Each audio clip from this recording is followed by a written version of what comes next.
Good morning बच्चों। आज हम मानव कर्ण के बारे में पढ़ेंगे। मानव कर्ण के 3 भाग होते हैं: बाहरी कर्ण, मध्य कर्ण और आंतरिक कर्ण। बाहरी कर्ण में पिन्ना, श्रवण गुहिका और कर्णपट्ट होते हैं। बाहर जो एक कीपनुमा आकृति होती है इसको पिन्ना कहते हैं, और जहाँ से आवाज़ आगे बढ़ती है इसको श्रवण गुहिका कहते हैं, और जहाँ पर ये टकराती है और ये कंपन करने लगता है उसे कर्णपट्ट कहते हैं। इसी प्रकार मध्य कर्ण में 3 हड्डियाँ होती हैं: मेलियस, इनकस और स्टेपिस। स्टेपिस मानव शरीर की सबसे छोटी हड्डी होती है। इसके बाद अंतःकरण में 3 अर्धवृत्ताकार नलियाँ होती हैं।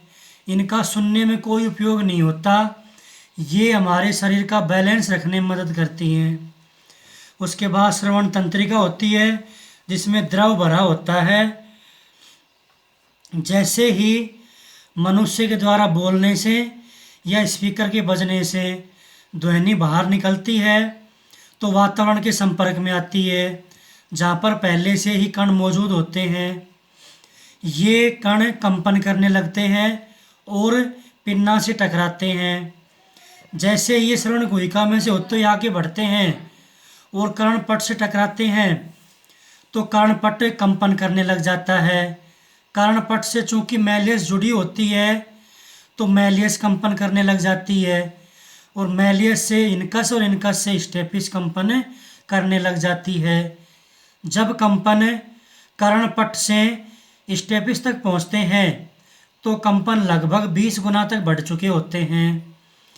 इससे फिर जो अंदर का द्रव होता है ये कंपन करने लग जाता है, और यहाँ से श्रवण तंत्रिका में ये कंपन इलेक्ट्रॉनिक सिग्नल में बदलकर आगे मस्तिष्क तक पहुँच जाते हैं, जहाँ से हमें ध्वनि सुनाई देती है।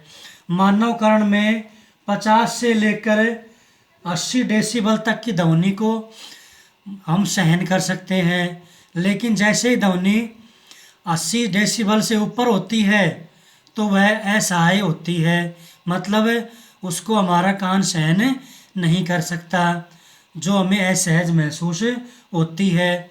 इसीलिए हमें सामान्य जो ध्वनि होती है 50 से 80 डेसिबल की वो ही हमें सुननी चाहिए, ताकि हमारे कान को नुकसान नहीं पहुँचे।